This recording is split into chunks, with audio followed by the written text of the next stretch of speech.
Eu me chamo Elson Rabelo, eu sou formado em História pela Universidade Federal do Piauí, mestre em História pela Universidade Federal do Rio Grande do Norte e doutor em História pela Universidade Federal de Pernambuco. Sou professor da Universidade Federal do Vale do São Francisco nos cursos de Artes Visuais e de História pelo Convênio Pronera e sou professor pesquisador colaborador do Museu Afro-Brasileiro da Universidade Federal da Bahia. E nesses últimos anos venho desenvolvendo pesquisa sobre acervos fotográficos, sobre história visual, e a minha colaboração com a coluna Nossas Histórias é um resultado de algumas pesquisas que eu tenho feito nesse sentido, nessas temáticas. A coluna Nossas Histórias é um resultado de uma parceria entre a Rede de Historiadores e Historiadoras Negras, o portal GL10 e o Kutner, e particularmente no texto de hoje, no artigo que eu venho apresentar, na minha colaboração, eu venho discutir, o artigo se chama Experiências da Negritude na Fotografia Baiana no Final do Século XX. Eu venho discutir trajetórias, processos, práticas, imagens que têm a ver com as experiências sociais das pessoas negras na Bahia e particularmente em Salvador, dos anos 70 em diante. Eu gostaria de começar abordando um pouco as condições sociais, quer dizer, que momento histórico surge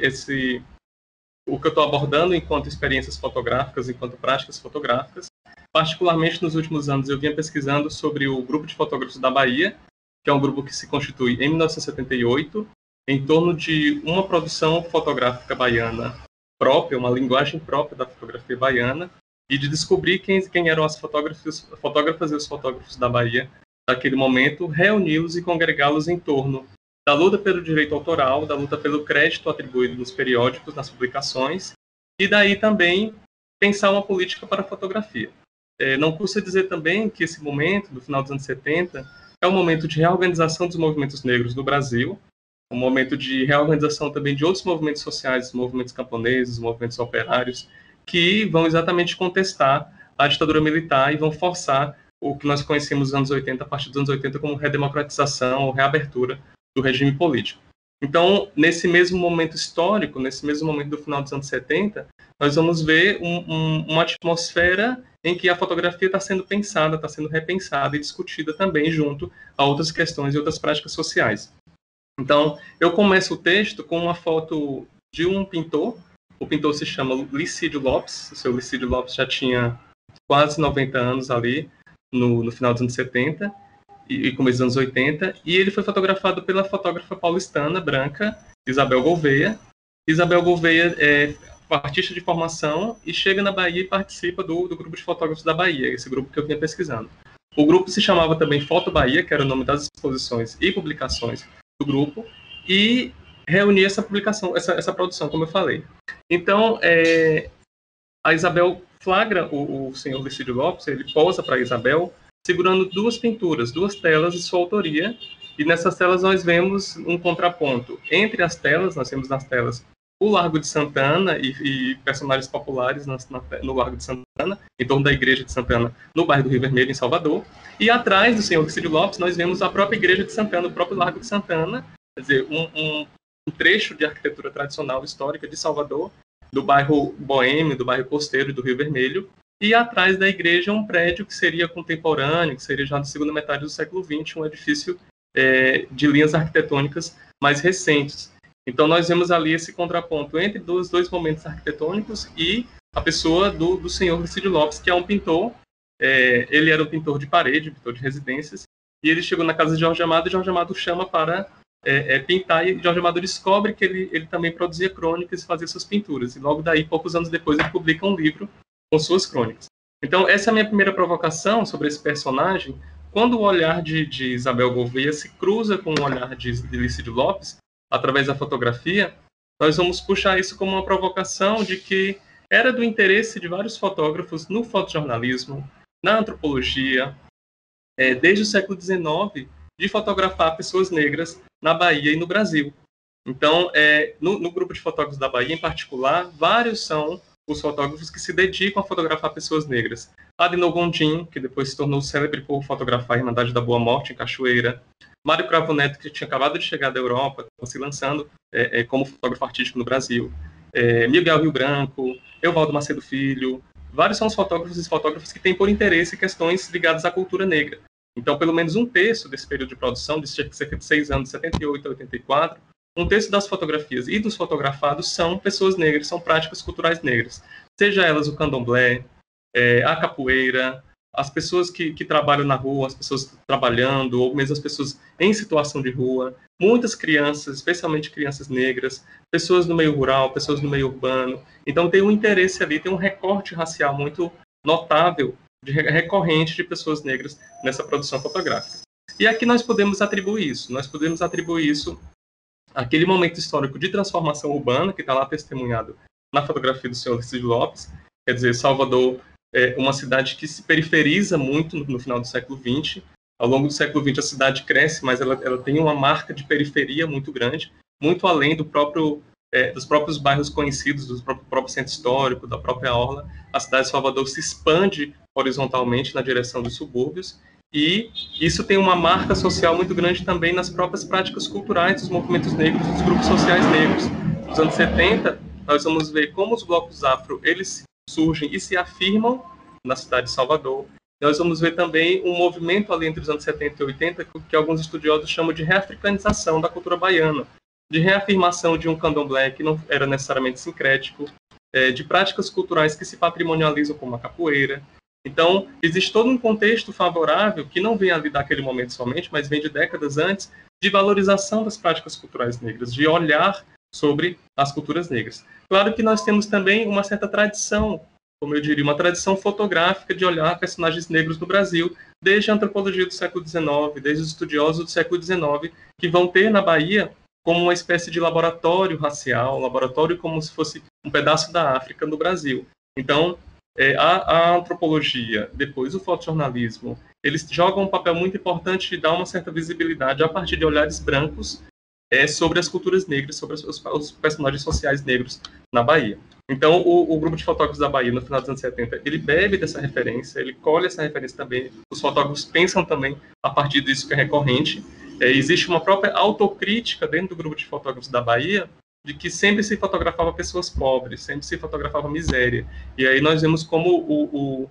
próprio critério, o próprio corte de classe do pobre, ele se cruza com o critério de raça no olhar desses fotógrafos também. E aí nós temos também outra questão, nesse momento, da virada dos anos 70 para os anos 80, existe toda uma disputa em nível nacional, toda uma organização da imprensa pela liberdade de imprensa,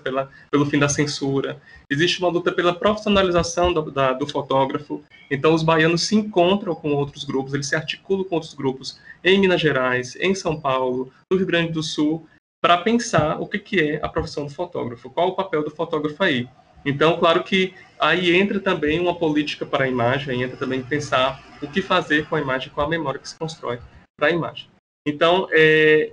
a primeira parte do texto eu vou exatamente falando como essa tradição chega em Foto Bahia, desde o Albert Henschel, desde o Cristiano Júnior, fotógrafo do século XIX, passando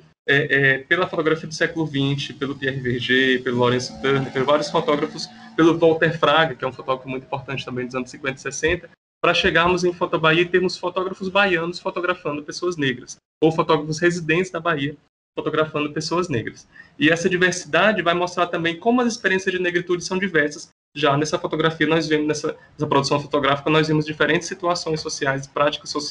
práticas econômicas, práticas culturais, onde as pessoas negras estão tendo seu protagonismo. No segundo momento do texto, eu venho discutindo uma certa virada, que não é somente o olhar sobre os negros, mas o olhar dos negros, quer dizer, como as pessoas negras tomam as câmeras, passam para o outro lado da lente. Aí nós vamos ver, eu destaco 3 trajetórias, a trajetória de Anísio Carvalho, talvez o mais longevo fotógrafo negro, o fotógrafo da Bahia mais longevo, porque ele começa a fotografar nos anos 50, ele nasce nos anos 30, começa a fotografar nos anos 50, e fotografou até recentemente, ele fez 90 anos em 2020, e produziu muito para a imprensa, e também colaborou com o Foto Bahia, com o grupo de fotógrafos da Bahia, mas o seu lugar de origem, o seu lugar socioprofissional vem da imprensa. E destaco também o Juarez Paraíso, que é um grande nome da arte contemporânea, mas que em dado momento dos anos 60 e 70, ele também produz fotografia, ele também faz relações entre desenho, pintura, escultura e fotografia.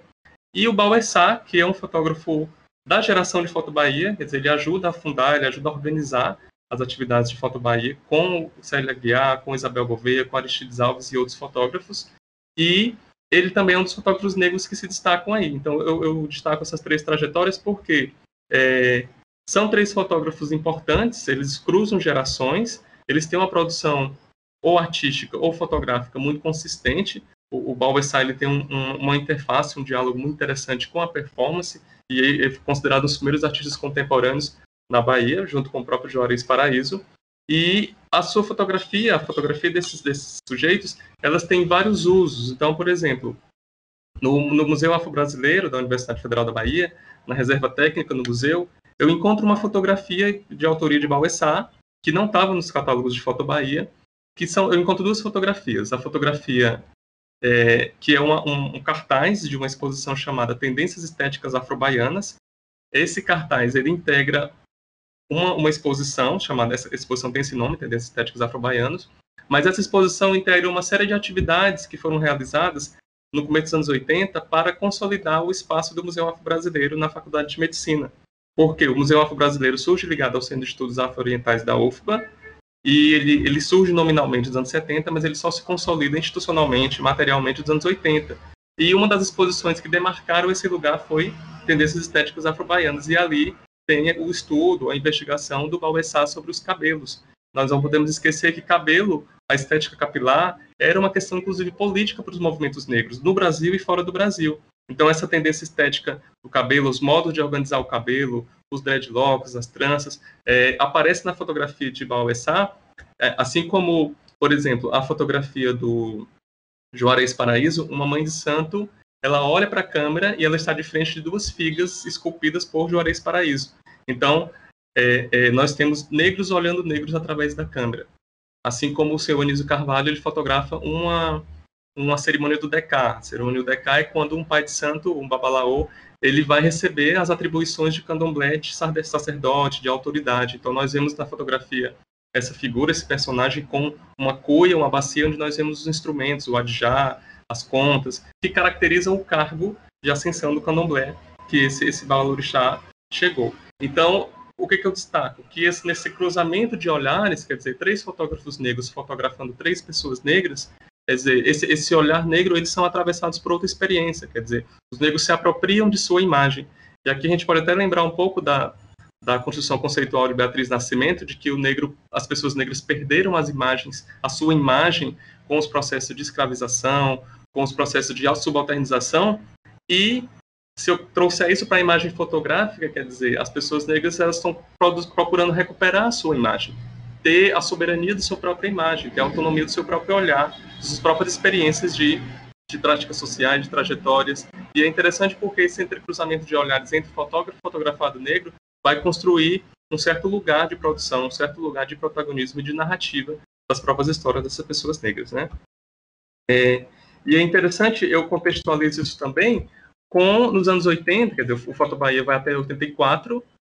mas nos anos 80 nós vemos surgir uma produção documental, uma produção autoral dos fotógrafos negros muito, muito importante. Então, mesmo que não tenha feito parte de Foto Bahia, nós temos a experiência do Zumbi, arquivo fotográfico, o Lázaro Roberto, o Jonatas Conceição, o Luiz Orlando, eles são pessoas que participam desse momento dos anos 80, quando os movimentos negros se reorganizam na Bahia e no Brasil, quer dizer, eles participam dessa reorganização. O Lázaro Roberto conheceu fotógrafos ligados ao Foto Bahia, como Antônio Olavo, e eles se instrumentalizam desse olhar, quer dizer, a fotografia ela é acionada como dispositivo de testemunha, como prática social, como interferência na cena pública. Então é importante situar também que nesse momento, quer dizer, não só em Foto Bahia, mas o próprio surgimento desses fotógrafos negros, que depois vão constituir o que hoje é o Zumbi Arquivo Fotográfico, nós vamos entender como isso dá uma virada nessa recomposição das narrativas dos personagens das práticas sociais negras através da imagem fotográfica. E aí eu destaco, já nesse outro momento da minha fala, qual a relevância desse conteúdo para o ensino de história, qual a relevância de trazer as narrativas sobre a prática fotográfica, sobre o olhar sobre os negros e o olhar dos próprios personagens negros, dos próprios sujeitos sociais negros. Quer dizer, eu acho que é interessante pensar aqui, primeiro, que a fotografia não é apenas uma ilustração para o ensino de história. Se nós sabemos disso na pesquisa, se nós temos toda uma discussão teórica e metodológica para a pesquisa, é interessante trazermos isso também para o ensino, quer dizer, como nós instrumentalizamos isso no livro didático, nas redes sociais, nos usos da internet para o ensino, de desconstruir o que é a imagem fotográfica. Ela não apenas ilustra as práticas sociais, ela também tem um circuito social, ela também tem uma agência social, ela também é demandada, ela é usada, ela é disputada, ela não é apenas ilustrativa, ela é montada, inclusive, enquanto uma retórica. Então, é interessante, em sala de aula, nós pensarmos e nós provocarmos como a fotografia, ela não é apenas ilustração, como ela é uma produção de sentido, inclusive, que se transforma com o passar do tempo. E essa transformação é importante nós entendermos como a própria fotografia ela muda de circuito, como é que eu contextualizo a imagem para o estudante e como eu contextualizo a mudança de circuito, quer dizer, a fotografia nasce em um contexto, digamos, em um estúdio comercial, depois ela vai para a imprensa, depois ela vai para o uso particular, memorativo, museu, galeria, arquivo e assim por diante. Isso é interessante por quê? Porque nós sabemos que, por exemplo, o racismo, ele tem um referente visual, ele tem um traço de visualidade. Afinal de contas, o racismo se trata também da cor da pele. E como as pessoas são educadas para o racismo, eu acredito que, à medida que nós queremos educar pessoas para o antirracismo, a imagem joga um papel muito importante, porque nós vamos disputar o sentido em torno da imagem.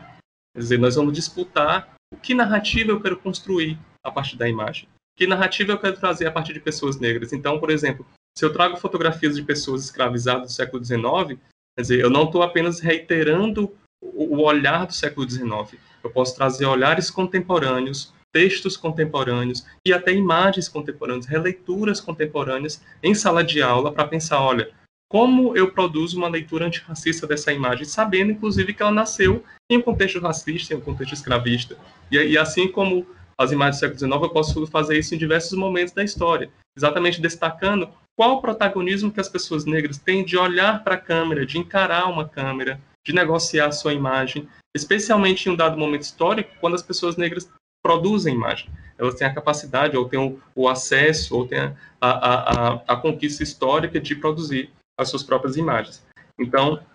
é importante também pautar a importância da imagem fotográfica de pessoas negras para o ensino de história, até para nós enegrecermos o que nós estamos chamando de história visual. Quer dizer, a história visual como história das visualidades, como história das práticas sociais em torno da visão, dos artefatos visuais, da pintura, da fotografia, do cinema, nós precisamos trazer referências que não sejam somente da Europa, dos Estados Unidos, mas que sejam também locais. Por quê? Se nós formos pensar no particular dos nossos contextos muito específicos, o candomblé, a capoeira, a dimensão gestual, a dimensão visual das práticas culturais negras, ela é muito rica. Então, se eu pensar, o próprio candomblé tem a sua visualidade, a capoeira tem a sua visualidade, que às vezes não é só imagem, é também gesto, é também corpo, é também indumentária, é também roupa, é também adereços, é uma série de elementos visuais que a imagem fotográfica se constitui como plataforma de visualização desses elementos, uma plataforma de compreensão, uma plataforma de cognição, de conhecimento sobre esses elementos. Então, é importante entender que no próprio contexto nativo, que outrora foi chamado de nativo, nós temos uma potência visual ali interessante. Então, eu explorar essa potência, explorar esses conceitos visuais para eu ensinar, olha, como se vê, como se aprende a ver, como se aprende a pensar a história, especialmente a história dos grupos sociais negros, a partir da visualidade. Por exemplo, de nós provocarmos os estudantes para olharem seus próprios acervos fotográficos familiares, sua própria ancestralidade na fotografia, a fotografia da socialização, das festas de família, dos rituais de família, dos rituais sociais de formatura, de batizado, de casamento, como a gente se constitui, inclusive, como sociedade, como grupo social, como pessoas negras, nas memórias que as fotografias deixam, que os acervos particulares deixam. Eu acho que existe todo um campo aberto para nós trabalharmos com os estudantes, com os nossos alunos, sobre o que é a nossa própria memória, a partir dos acervos particulares que nós temos em casa, no bairro, no movimento social, na associação comunitária e assim por diante. E nós enegrecermos essas referências da história visual e reconstruirmos as imagens das pessoas negras, né? Então, isso diz muito também de nós enfatizarmos, já que a fotografia não é só uma ilustração, já que a fotografia também é uma prática social, ela é também uma agência social, como os agentes sociais negros têm um protagonismo com a fotografia. Então, eu acredito que esse momento ali do final dos anos 70 e dos anos 80, que alguns vão chamar que é o momento da virada para o contemporâneo, para o documental e para o expressivo, ele vai destacar também que hoje nós temos o protagonismo de muitas pessoas negras, homens e mulheres na fotografia, disputando sua narrativa dentro e fora do Brasil, em diferentes contextos do Brasil. Ellen Salomão, Marcela Bonfim, Candice Machado, Lázaro Roberto, Januário Garcia, são vários fotógrafos e fotógrafas negras que estão pensando o que é a imagem das pessoas negras, como esses olhares negros são produtivos e são interessantes para recompor a nossa experiência e a nossa narrativa histórica. Então, essa é a minha contribuição. Quer dizer, eu falei um pouco sobre esses processos, sobre o que é o olhar sobre os negros, o que é o olhar dos negros, inclusive como as transformações tecnológicas da fotografia mudam essa forma de ver. Nós estamos falando aqui de fotografia analógica, mas logo depois a fotografia digital vem também perturbar esses olhares e abrir uma série de questões em torno desses olhares. Essa é a minha contribuição. Partiu da pesquisa sobre o grupo de fotógrafos da Bahia, pontua um pouco o lugar do Zumbi Arquivo Fotográfico, mas situa qual a importância da fotografia de pessoas negras, sobre pessoas negras, para a história e para o ensino de história. Nessa conversa, nós abordamos experiências da negritude na fotografia baiana do final do século XX, especialmente dos anos 70 e 80, a partir da atuação do grupo de fotógrafos da Bahia e um pouco também do Zumbi Arquivo Fotográfico. Eu abordei especialmente duas chaves, que seria o olhar sobre as pessoas negras e o olhar das pessoas negras a partir da imagem fotográfica, contextualizando naquele momento histórico por que esse interesse pela fotografia, por que esse surgimento dessa produção fotográfica e qual o sentido que ela produziu, os sentidos que ela mobilizou naquele momento. Eu pontuei também qual a importância de abordar as fotografias das pessoas negras para o ensino de história, no sentido de disputar como se constrói sentido em torno da fotografia, como se constrói o ensino de história, o ensino sobre a agência social das pessoas negras através da imagem fotográfica. Obrigado.